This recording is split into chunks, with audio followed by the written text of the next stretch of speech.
And now Casey and Calhoun's tea, unfiltered. So good, you'll want to slap your mama a high five. Welcome back, folks.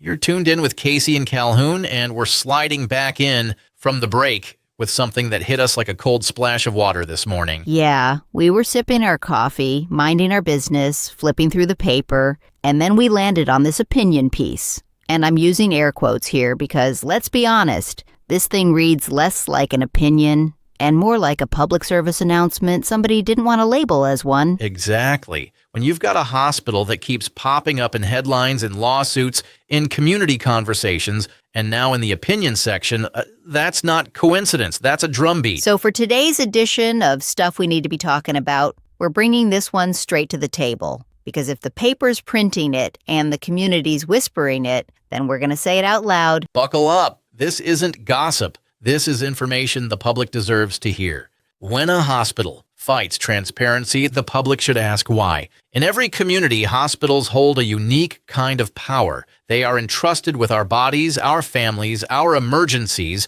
and our most vulnerable moments. That trust is not automatic. It is earned through transparency, accountability, and a commitment to patient safety. So when a hospital begins to behave as though sunlight is a threat rather than a safeguard, the public has every right, indeed an obligation, to ask the most fundamental question in oversight. If the hospital has nothing to hide, then why does it act like it does? Why withhold medical records that patients are legally entitled to? Why tell grieving families they need a court order for documents the law says must be provided within 30 days? Why alter some records but not others? Why block a patient's legally appointed representative from accessing the portal? Why refuse an independent third-party review and instead conduct an internal one, then decline to release the findings?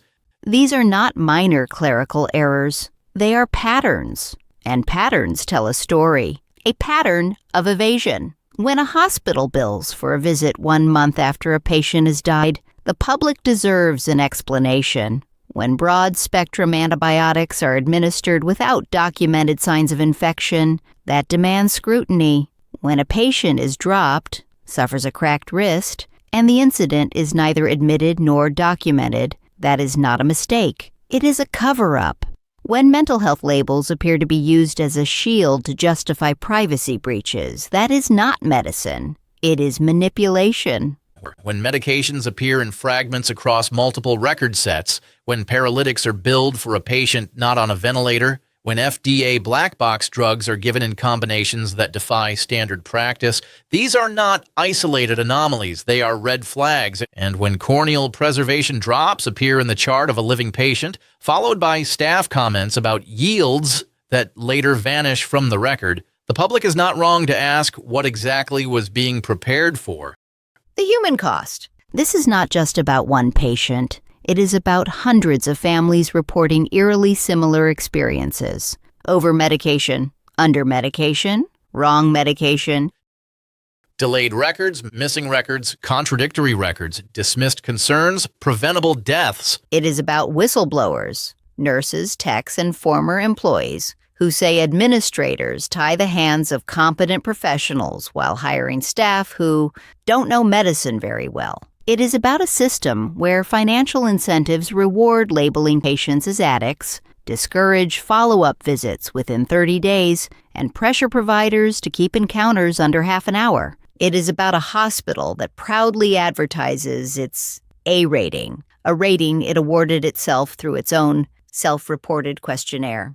When profit outweighs patients, hospitals in this country generate billions. Yet some pay their frontline staff below national averages, some cut corners, some silence dissent, some treat patient complaints as inconveniences rather than warnings, and some, as documented in court cases, have allowed statements so callous they defy comprehension, like telling grieving parents that their child's death saved them money because they would no longer bear the cost of raising them. When false cancer diagnoses lead to unnecessary chemo and radiation that ultimately kill healthy people, that is not a clerical error. That is a catastrophe. The public has a right to the truth. Hospitals are not above scrutiny. They are not exempt from accountability. They do not get to rewrite the story after the fact. When a hospital hides records, alters records, delays records, or refuses independent review, the public should not be gaslit into silence. These behaviors are not the actions of an institution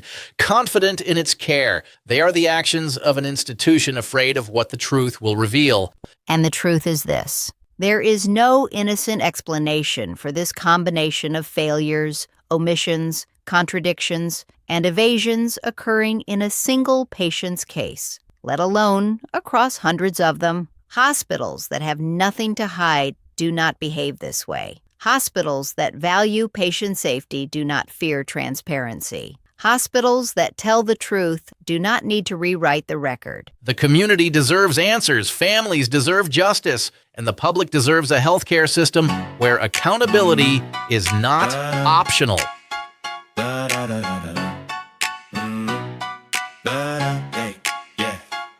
Walk in the ward, dollar signs on your skin. Age, history, insurance, that's how they begin. If your body's worth more than the plan will pay, you become a ghost for the harvest. Yeah, that's the play. Great coverage, they'll script you a lie. False diagnosis, med stack high. Drop you, mistreat you, silence your breath. Don't talk too loud or you'll never leave death. Homeless, done, addict done. Vest with good insurance, they target everyone. Guardianship papers, control of your fate. Tanny County numbers on CaseNet. Look and see they all relate. Systemic cover up, scroll down from the top. Speak up, your silence, they'll make you stop. But hear me now, hear me clear. Silence is the killer, we got nothing to fear. Wake up, people, the truth's inside. Profits over patience, they scrub records for a court fight. Murder my love, now they fear my pose. I'm not the only one spitting truth, they harvest goals. On the walks got 2 R's not in it. They exaggerate fake accolades, but the numbers don't lie, my friend.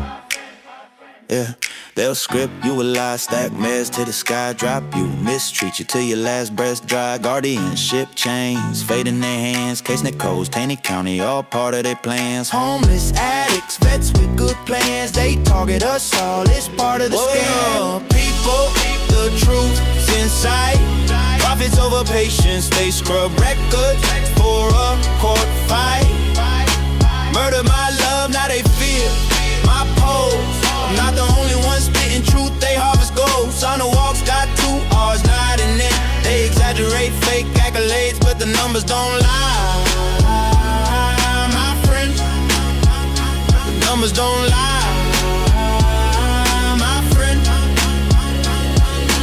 Silence is what's killing us. We got nothing to fear. Save a life, speak your truth, let's make them hear. Strengthen numbers, strengthen voices, join the fight. Time to serve them up, they could be the courses tonight. Yeah. Harvesting goals, yeah, that's their game, but we're gonna